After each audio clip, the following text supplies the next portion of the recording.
Alhamdulillah, alhamdulillah ala ni'matil iman, alhamdulillah ala ni'matil Islam. Bisa sampai kepada kesimpulan aneh dan nyeleneh bahwa alam semesta ini tak ada penciptanya.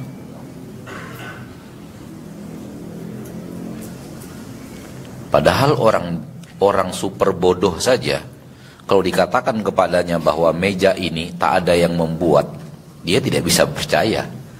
Dia akan mengatakan kepada kita, kamu tolol. Meja ini nggak ada yang buat, tiba-tiba ada aja gitu. Maka orang super tolol akan mengatakan kepada kita, kamu tolol. Mana ada meja begini nggak ada yang buat? Pasti ada yang buatnya. Namun begitulah Allah. Allah melakukan segala-galanya dengan penuh halus. Sehingga butuh sedikit melihat, bertafakur, bertadabbur untuk melihat dengan sangat jelas. Kalau tidak, kita akan terpesona dengan sesuatu yang sifatnya tak jelas, sehingga akhirnya rezeki kita pun kita merasa itu karena kita. Karena kitanya dari mana? Allah mengatakan, ya ibadi, kullukum ja'i'un illa man at'amtuh. Wahai hamba-hambaku, sebenarnya semua kalian itu adalah orang yang tak bisa makan. Yang bisa makan hanya orang-orang yang saya berikan kepadanya makanan. Coba cerna yang tadi dan yang ini. Dan Allah menyuruh kita beriman kepada apa yang Allah katakan. Setelah itu melihat bagaimana caranya supaya penglihatan itu jelas. Ma'asyiral muslimin, ma'asyiral muslimat, rahimani wa rahimakumullah. Sebuah pertanyaan penting yang bagi banyak orang sekarang tak begitu penting. Akan tetapi hanya orang-orang yang serius dia merasa ini pertanyaan penting. Pertanyaan penting itu adalah, akankah amal saya ini diterima di sisi Allah atau tidak? Akankah amal saya ini, ibadah saya ini diterima oleh Allah atau tidak? Ini yang saya katakan tadi, sebuah pertanyaan yang sangat penting, namun bagi banyak orang sekarang tak begitu penting.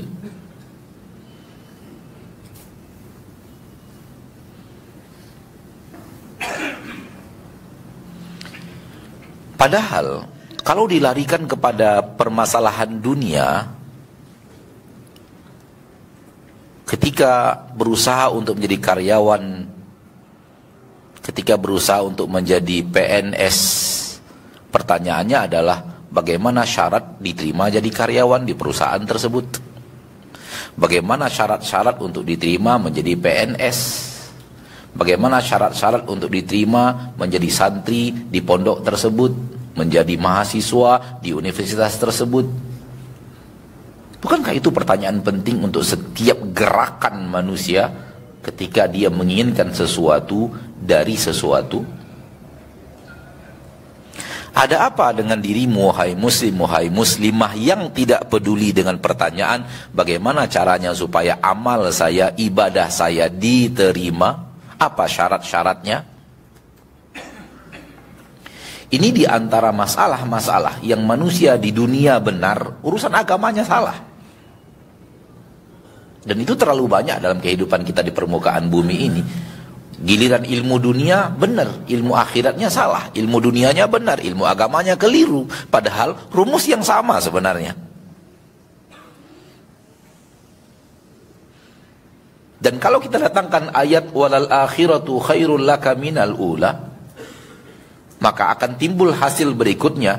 diterimanya amal kita di sisi Allah lebih penting daripadanya diterimanya kita menjadi PNS. Saya berani bertaruh bahwa semua kita yang hadir di masjid ini meyakini hal tersebut.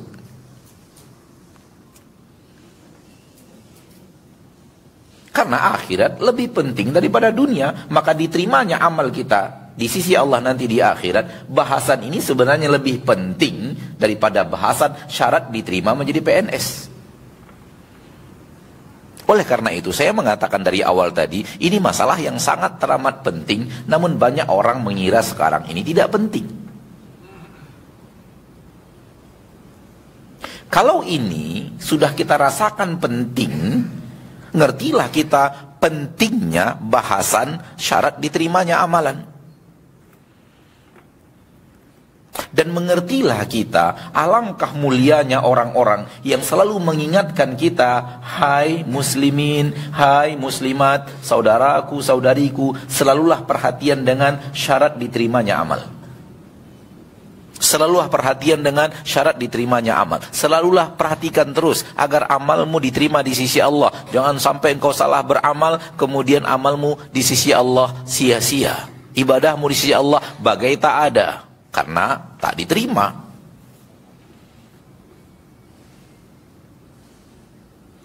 Kalau Bapak dan Ibu yang hadir di majelis ini yang saya muliakan setuju dengan apa yang saya katakan ini, berarti orang yang selalu mengingatkan kita agar kita menjaga amal kita, agar amal kita mendapatkan syarat-syarat diterimanya amal di sisi Allah, adalah orang yang sayang kepada kita.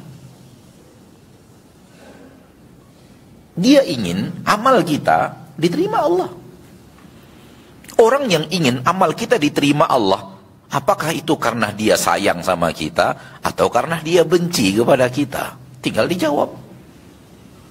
Dijawab secara logika yang benar dan pikiran yang jernih.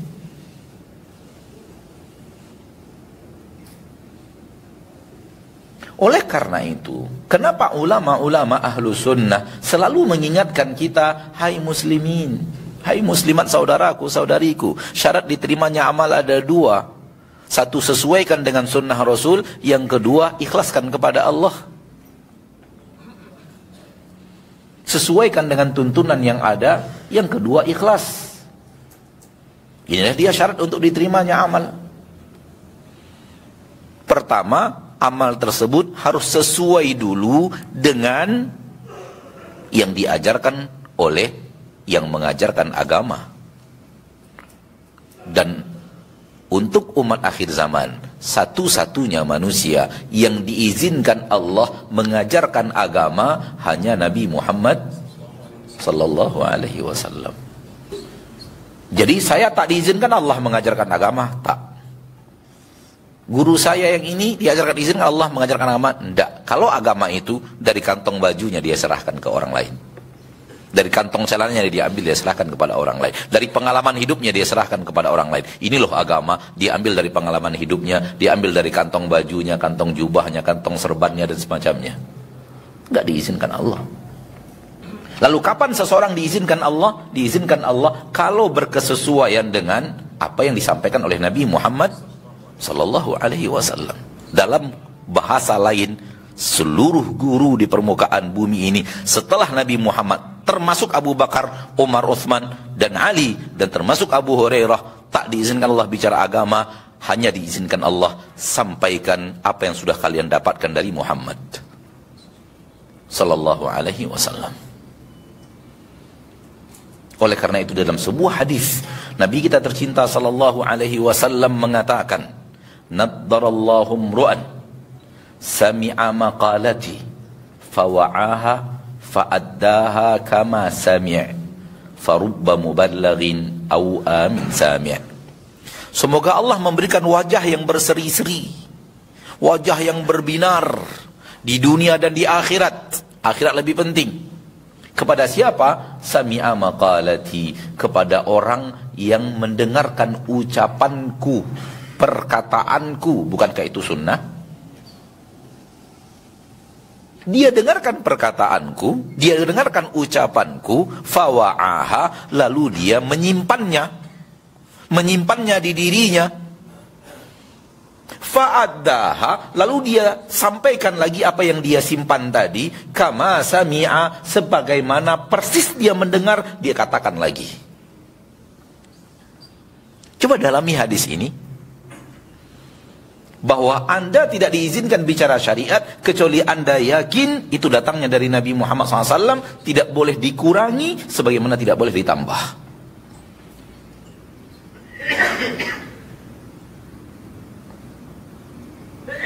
Kenapa? Karena yang diizinkan Allah bicara agama hanya seorang Nabi Muhammad SAW. Beliau satu-satunya Rasul Allah untuk seluruh manusia dari zaman beliau sampai dunia kiamat. Maka seluruh agama harus dikiblatkan, disentralkan, dijadikan satu sumber, yaitu Nabi Muhammad SAW. Farubba muballighin au amin sami'. Boleh jadi orang yang disampaikan kepadanya perkataanku lebih pandai memahaminya, lebih pandai memperluasnya, lebih pandai mengerti makna-maknanya, lebih baik daripada orang yang mendengarnya langsung dari diriku. Tapi pada dasarnya adalah agama harus disampaikan sesuai dengan yang dikatakan Rasul. Tak boleh tidak.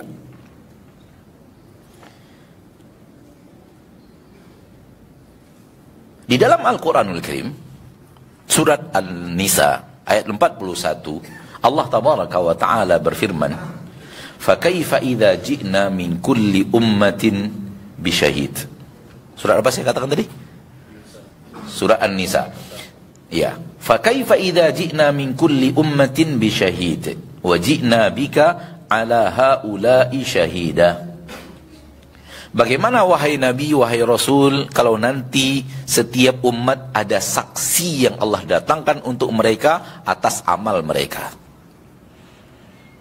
Tafsir daripada ayat ini adalah setiap umat Allah datangkan Nabi mereka agar Nabi itu menjadi saksi akan benar atau tidak benarnya amal yang telah dilakukan oleh umat mereka. Itu dia saksi yang Allah inginkan dalam ayat tadi. Fakaifa idza ji'na min kulli ummatin bisyahid. Lalu Allah katakan untuk engkau wahai Rasul, untuk engkau wahai Nabi, wa ji'na bika, kami akan datangkan engkau wahai Nabi, wahai Rasul, ala haula'i, atas mereka umatmu, syahida, sebagai saksi. Alhasil adalah di akhirat kelak Rasul yang akan menyaksikan amal kita, menjadi saksi di hadapan Allah Tabaraka wa Ta'ala, amal ini sesuai dengan apa yang aku ajarkan, yang ini tidak sesuai, yang ini sesuai, yang ini tidak sesuai, yang ini sesuai, yang ini tidak sesuai. Kenapa Rasul yang dijadikan saksi? Karena Rasul yang mengajarkannya kepada manusia, kepada kita. Dan di sini nggak akan lolos. Ibadah-ibadah yang tak sesuai dengan apa yang Rasul ajarkan tak akan lolos.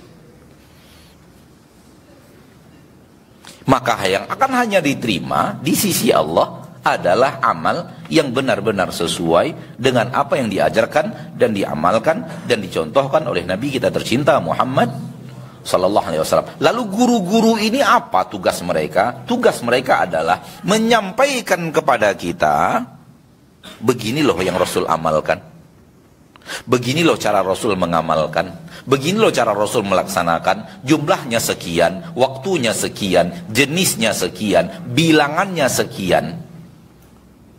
Begitu yang Rasul amalkan. Yang begini tidak.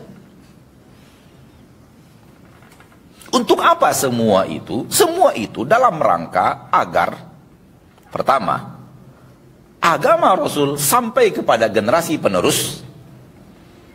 Dua, generasi penerus terikat dengan Rasulnya. Tiga, amalan generasi penerus tetap ada standarisasi yang mana yang benar, yang mana yang salah.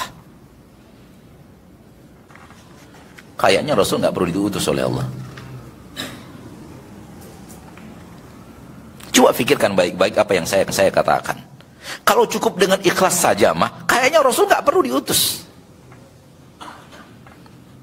penting ikhlas, urusan selesai.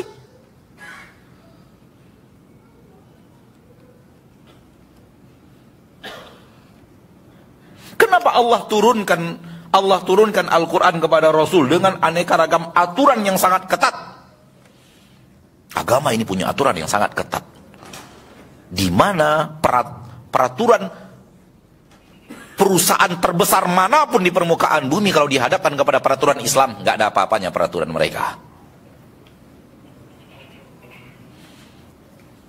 Hadapkan kepada saya perusahaan paling bonafit di permukaan bumi dengan aturan perusahaan paling ketat di permukaan bumi. Hadapkan kepada peraturan syariat, nggak ada apa-apanya peraturan perusahaan paling bonafit itu. Datangkan dari mana? Dari Jerman, dari Amerika, datangkan. Bandingkan dengan peraturan agama Islam. Kecil peraturan mereka, nggak ada apa-apanya.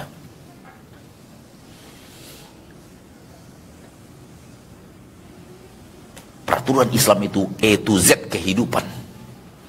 Bagaimana tidur, bagaimana makan, bagaimana cara mengambil, bagaimana. Ada sahabat mengambil kurma langsung sekali dua. Kata Nabi, jangan. Satu-satu ambil.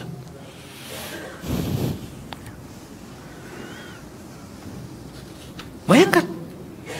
Cara mengambil kurma saja ada aturannya dalam syariat. Kalau kita lagi memegang pisau, kata Nabi, berikan kepadanya gagangnya. Jadi kalau kita memberikan pisau kepada saudara kita, jangan gagangnya kita yang pegang, pisaunya ke arah kawan. Jangan. Ambil bagian pisaunya, serahkan bagian gagangnya, pegangannya.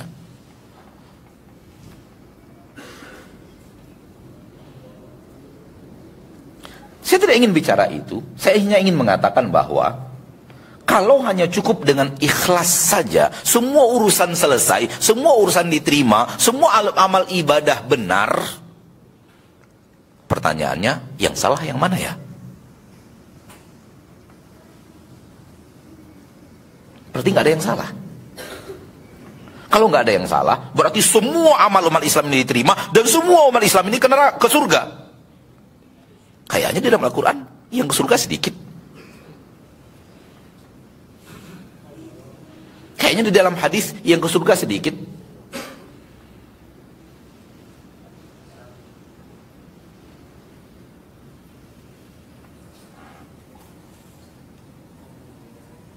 Biografi Nabi kita tercinta Muhammad SAW bagi orang yang benar-benar serius mempelajari biografi Rasul tercinta, memarahi para sahabat yang salah dalam beramal.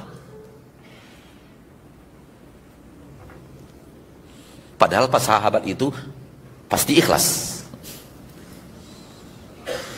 tetapi cara beramalnya salah, dimarahi oleh Rasulullah SAW. Sampai sebuah hadis sahih dari Imam Bukhari yang sangat keras dan tegas, Nabi mengatakan, afalam yas'alu idh lam ya'lamu fa inna shifa'al 'ayyis su'al. Kenapa mereka tak mau bertanya ketika mereka tidak tahu?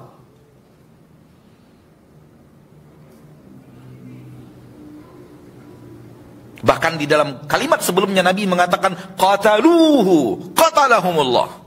Mereka telah membunuh saudara mereka itu, semoga Allah perangi mereka. Afalam yas'alu idh lam ya'lamu. Kenapa mereka tak mau dulu bertanya ketika mereka tidak tahu? Fa inna shifa'al 'ayyis su'al. Karena obat daripada kebodohan adalah bertanya. Dalam riwayat lain Rasulullah SAW mengatakan kepada Mu'adz, afattanun anta ya Mu'adz, engkau ingin menjadi orang yang menebar fitnah di tengah manusia, wahai Mu'adz. Padahal Mu'adz solat panjang. Salah di mana solat panjang? Solat, dimarahi Rasul. Mu'adz bin Jabal. Mu'adz bin Jabal itu di sisi umat Islam gelarnya adalah orang yang paling pandai menakar hukum halal dan hukum haram. A'lamu ummati bil halal wal harami Mu'adz bin Jabal. Umatku yang paling mengerti menakar halal dan haram adalah Mu'adz bin Jabal. Suatu saat salah beliau dalam menakar cara beribadah sebagai imam. Beliau terlalu panjang, pada rakyatnya atau makmumnya sedang membutuhkan pendek. Dimarahi habis-habisan oleh Rasul tercinta. dan mengatakan bahwa apakah engkau menebar fitnah, menebar bencana di tengah manusia, wahai Mu'adz. Padahal yang terjadi, Mu'adz sholatnya panjang. Kalau di zaman kita sekarang ada orang yang sholatnya panjang dimarahi gurunya, kamu, apa yang akan terjadi? Saya kan sholat, saya nggak berbuat apa-apa, hanya sholat, memimpin sholat. Dan saya sengaja membuat sholat panjang agar pahala umat ini banyak, agar pahala makmum banyak. Salah saya ada di mana ya? Dan Rasul tidak mengatakan kepada Mu'adz, engkau ikhlas atau tidak ikhlas wahai Mu'adz. Rasul tidak mengatakan itu. Karena rata-rata orang yang sholatnya panjang ikhlas. Justru yang tidak panjang yang dipertanyakan ikhlas enggak ikhlasnya. Oleh karena itu, izinkan saya, saudaraku, saudariku kaum muslimin dan muslimat, mengatakan bahwa kalau kita ingin beramal, pertama kali yang harus kita buatkan pertanyaan, sudah sesuaikah amal saya sesuai dengan aturan syariat? Itu dulu yang paling penting. Baru pertanyaan kedua, ikhlaskah saya melakukannya atau ada udang di balik bakwan? Kalau ada udang di balik bakwan, pengen dipuji manusia, pengen dapat gelar kiai, pengen dapat gelar ustadz, pengen dapat gelar orang alim, pengen dapat pujian orang, pengen dapat pujian engkau adalah orator paling hebat, engkau kalau sudah ceramah orang terpukau dan semacamnya, atau memang bersemangat disebabkan ada calon mertua hadir, macam-macam lah. Itu pertanyaan kedua, pasca pertanyaan penting pertama. Itu juga penting, yang kedua juga penting. Tapi banyak orang sekarang di ikhlasnya, difokuskan pembicaraan di ikhlasnya, lalu tidak memfokuskan syarat yang kedua, yaitu sesuaikah amal ini dengan apa yang diajarkan oleh Rasul tercinta Muhammad sallallahu alaihi wasallam. Dua-duanya sama-sama penting. Namun ketahuilah bahwa seluruh da'i, seluruh ustadz di Indonesia ini sepakat, semua sepakat, tidak ada khilaf. Kalau amal itu tidak ikhlas, tidak diterima Allah. Itu sepakat. Siapapun ustadz, siapapun da'i, siapapun kiai yang berbicara, siapapun tuan guru yang ngomong, sepakat soal ikhlas. Maka ketika kita membahas ikhlas, ikhlas, ikhlas dan ikhlas, ikhlas, ikhlas dan ikhlas, pasti tidak ada pertentangan.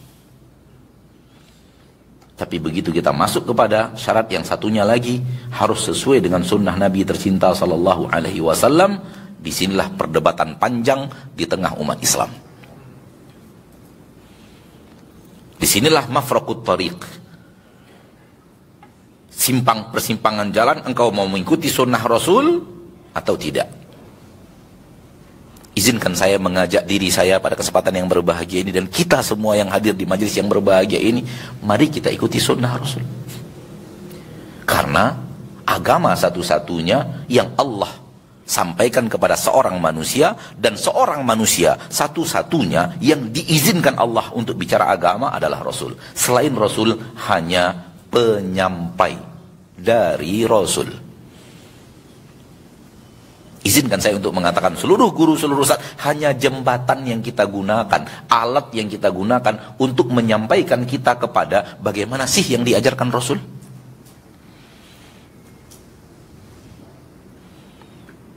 Imam Ibnul Qayyim Al-Jauziyah di dalam kitab beliau I'lamul Muwaqqi'in, dan itu diulang-ulang oleh guru kita Syekh Abdul Muhsin Al-Abbad, saking bagusnya permisalan yang beliau bawakan di dalam kitab I'lamul Muwaqqi'in, diulang-ulang, dan sering kita dengar guru kita mengatakan hal yang diulang-ulang terus. Ulama bagi umat itu tak ubahnya bagaikan bintang-bintang bagi orang yang ingin menentukan arah kiblat.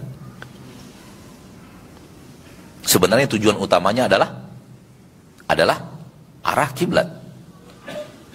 Namun ketika mereka tidak mengerti bagaimana menentukan kemana arah kiblat, ketika mereka sedang berada di laut, mereka sedang berada di darat, mereka sedang berada di gurun, mereka harus melihat ke atas.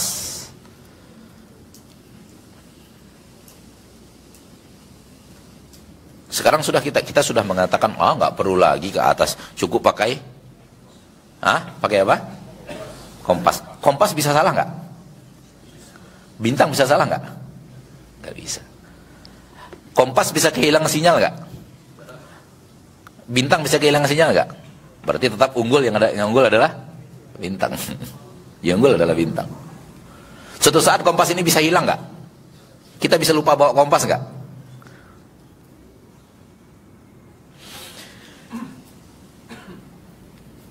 Intinya adalah beliau mengatakan bahwa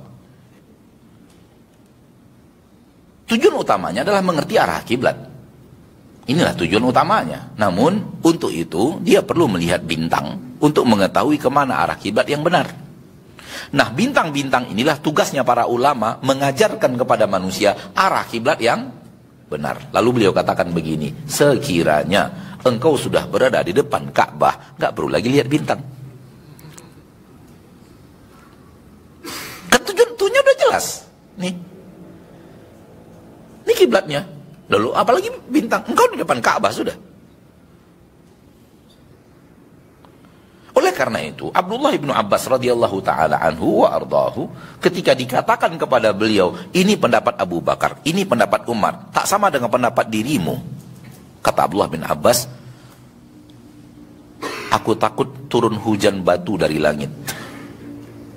Aku sampaikan kepada perkataan Rasul, kalian bantah perkataan Rasul dengan mengatakan kepadaku perkataan Abu Bakar dan perkataan Umar begini. Yang aku katakan kepada kalian perkataan Rasul, bukan perkataan aku. Abu Bakar dan Umar adalah ulama, Rasul adalah kiblat yang benar. Aku telah sampaikan kepada ini loh kiblatnya, ini loh Ka'bahnya. Gak perlu lagi Abu Bakar dan Umar.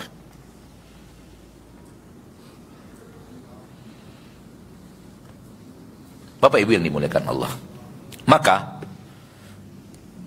penekanan bahwa kita harus benar-benar berusaha untuk mengetahui ini sunnah Rasul itu penting. Sama pentingnya dengan bahasan harus ikhlas. Dua-duanya sama-sama penting. Namun izinkan saya untuk mengatakan soal bahasan ikhlas manusia sudah sepakat. Namun yang sering menjadi kendala di bahasan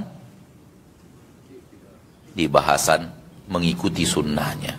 Sesuaikan dengan apa yang diajarkan Rasul. Tak sesuai, tak diterima.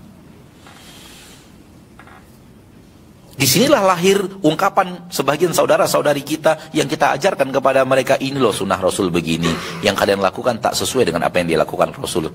Allah kalian sok benar sendiri. Gitu. Allah kalian kerjanya nyalah-nyalahkan orang. Bukan nyalahkan.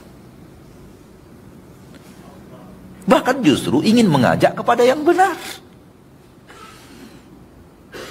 Contoh, kalau ada orang yang nyuruh kita zikir la ilaha illallah 5.555 kali di malam Jumat Kliwon, lalu dia katakan kalau anda amalkan ini maka faedahnya akan begini, begini, begini, begini, begini, kita katakan ini tak benar, amal seperti tak boleh, amal ini tak sesuai dengan sunnah Rasul.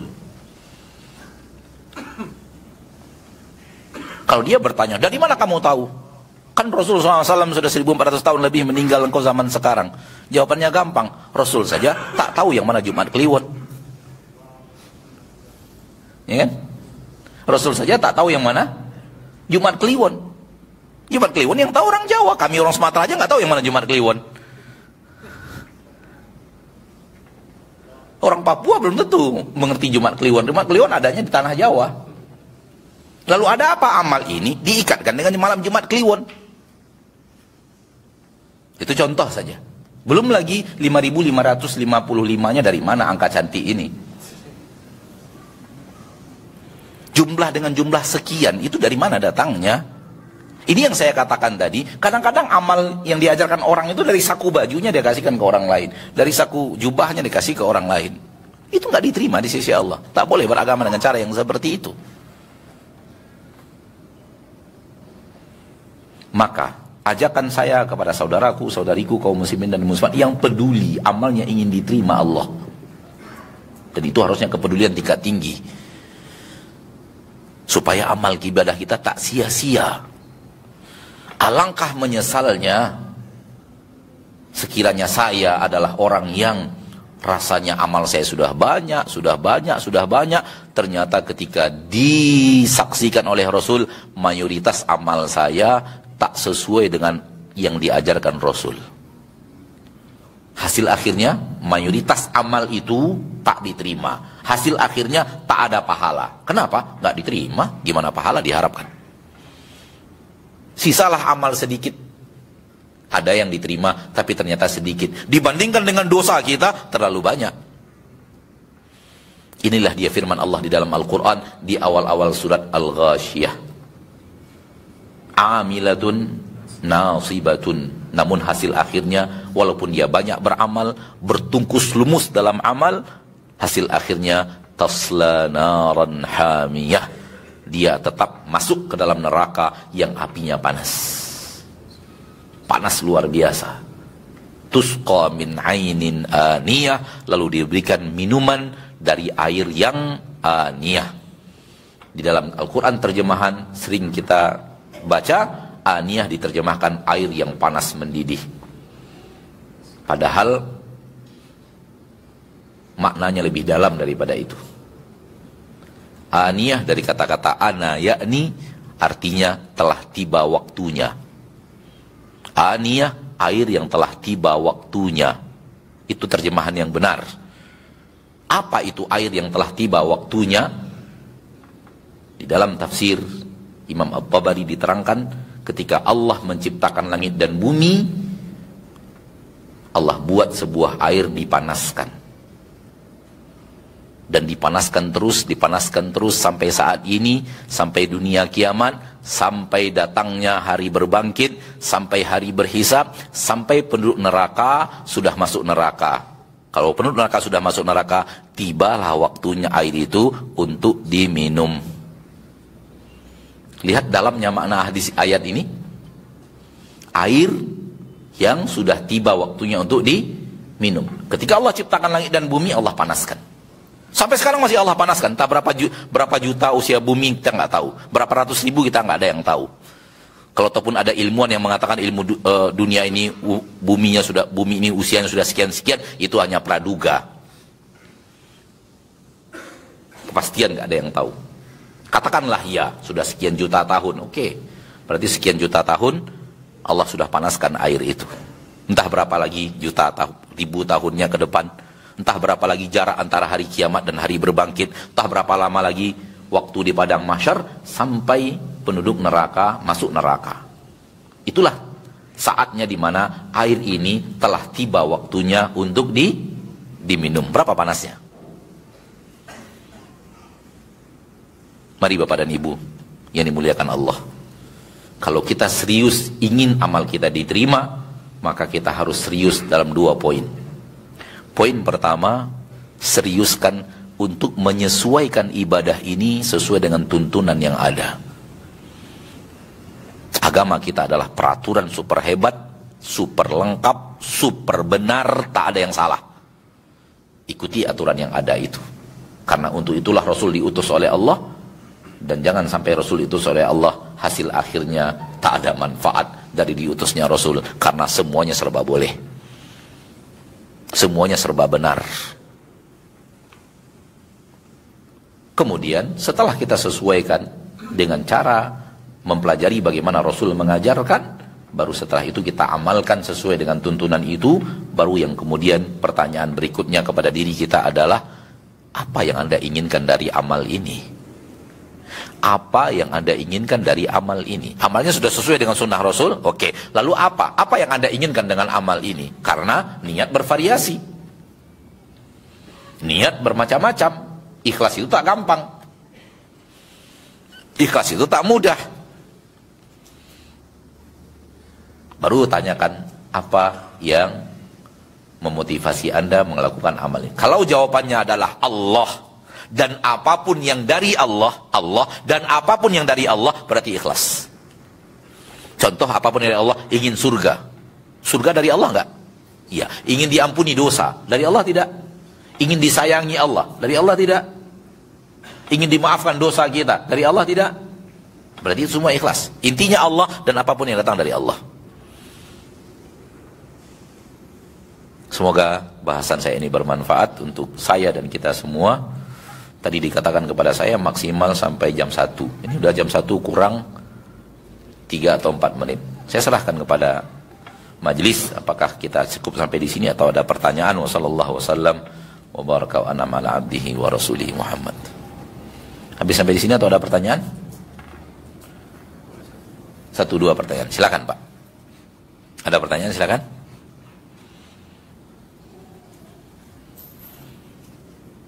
Silakan, Pak. Assalamualaikum warahmatullahi. Mengenai poin yang kedua tadi, Ustaz, ikhlas kan karena niat. Nah, kadang-kadang niat itu berubah, Ustaz.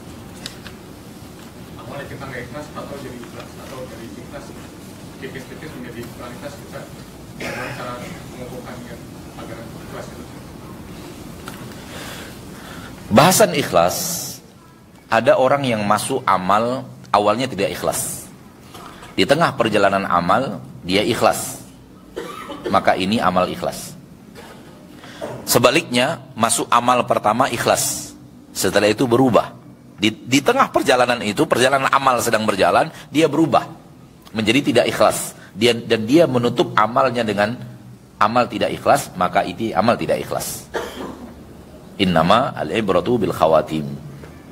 Namun ada lagi yang ketiga, dan ini dikatakan oleh para ulama adalah amal ikhlas, yaitu dia berjuang terus dalam amal itu. Tidak ikhlas, dia lawan ikhlas. Tidak ikhlas lagi, dia lawan ikhlas. Tidak ikhlas lagi, dia lawan. Pokoknya dalam amal itu dia berjuang terus untuk ikhlas. Ini amal ikhlas.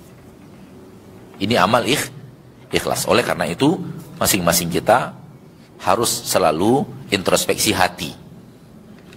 Introspeksi hati. Untuk apa kita datang? Untuk apa kita mendengar? Untuk apa kita berbicara? Untuk apa kita diam? Kata para ulama sampai kepada titik, untuk apa kita diam? Diam pun harus ikhlas. Karena ada orang yang karena tidak ikhlas maka dia ngomong. Oleh karena itu dia harus diam ketika itu. Karena dia tidak ikhlasnya ketika berbicara. Imam Nawawi, suatu saat Imam Nawawi terkenal dengan imam di mazhab Syafi'i, ya, dan beliau adalah umdah atau marja' dalam mazhab Imam Syafi'i. Suatu saat Imam Nawawi berbicara tentang sebuah masalah fikih bersama muridnya di majelis beliau.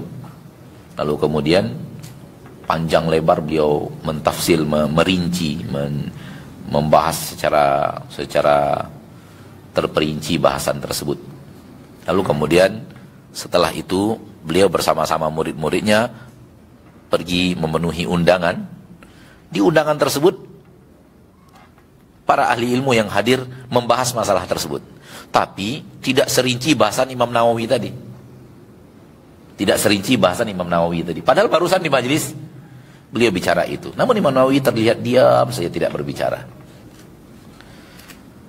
Lalu setelah itu ditanyakan oleh murid-muridnya setelah bahasan selesai, di acara selesai, tadi engkau kenapa diam, Syekh? Bahasan yang kau sampaikan di majelis tadi lebih detail daripada bahasan. Kata Imam bahwa saya duduk bersama kalian tadi karena Allah. Artinya keikhlasan saya dapat di sana. Di sini saya kalau ngomong bisa tidak ikhlas. Kenapa? Di hadapan saya para ulama banyak. Kalau saya ngomong bisa saja setan datang membuat apa? Saya tidak ikhlas. Saya bisa, ilmu saya, detailnya ilmu saya mengalahkan ilmu kalian. Maka beliau lebih memilih diam dan tidak ngomong dibanding ngomong. Padahal tadi baru selesai ngomong. Subhanallah, masyaallah. Dengan amal-amal seperti inilah seorang manusia dimuliakan Allah loh, Pak. Bukan dengan kita pamer kemampuan kita kepada orang baru kemudian kita dimuliakan. Orang yang pandai bermuamalah dengan Allah, Allah akan memuliakan dia. Dan tidaklah dimuliakan orang-orang yang dimuliakan Allah kecuali dengan keikhlasan yang datang dari hati mereka yang luar biasa. Bukan pamer kemampuan. Agama ini bukan pamer kemampuan, tapi pamer keikhlasan kepada Allah. Agama ini bukan pamer kemampuan kepada orang, tapi pamer keikhlasan kepada Allah. Pamerkan keikhlasan kita kepada Allah. Semakin kita pandai memperlihatkan keikhlasan kita kepada Allah, semakin Allah akan muliakan kita. Dan terlalu banyak biografi orang-orang yang amalnya diketahui orang setelah dia meninggal. Terlalu banyak orang-orang yang amalnya diketahui manusia setelah dia meninggal dunia. Baru orang tahu dia punya amal ini, dia punya amal itu setelah dia meninggal dunia. Kenapa? Dia sembunyikan. Dia pamerkan keikhlasannya kepada Allah, bukan untuk manusia. Oleh karena itu, rajin-rajin introspeksi niat. Dan salah satu cara terbaik untuk belajar ikhlas adalah rajin beramal di saat orang lain tak ada. Rajin beramal di saat orang lain tak ada. Itu adalah amal yang paling gampang praktek ikhlasnya, atau paling gampang menuju keikhlasannya. Perlahan tapi pasti dapatkan yang seperti itu walau ada orang. Kan udah dapat nih ikhlasnya. Bagaimana kalau kita beramal orang tak ada? Dapat ikhlasnya kan? Kalau antum baca Quran sendiri di rumah, masa sih riak ke gordin gitu? Ke kursi, ke meja, ke dinding, ke pintu, ke kusen gitu? Nggak mungkin kan? Berarti apa? Ikhlas kan? Karena nggak ada orang. Terutama kalau istri nggak ada, anak-anak tidak ada, suami tak ada orang kecuali kita. Lalu kita beramal situ. Ikhlasnya dapat tuh, insya Allah. Insya Allah dapat ikhlasnya. Nampak tuh kan ikhlas tuh bagaimana kan?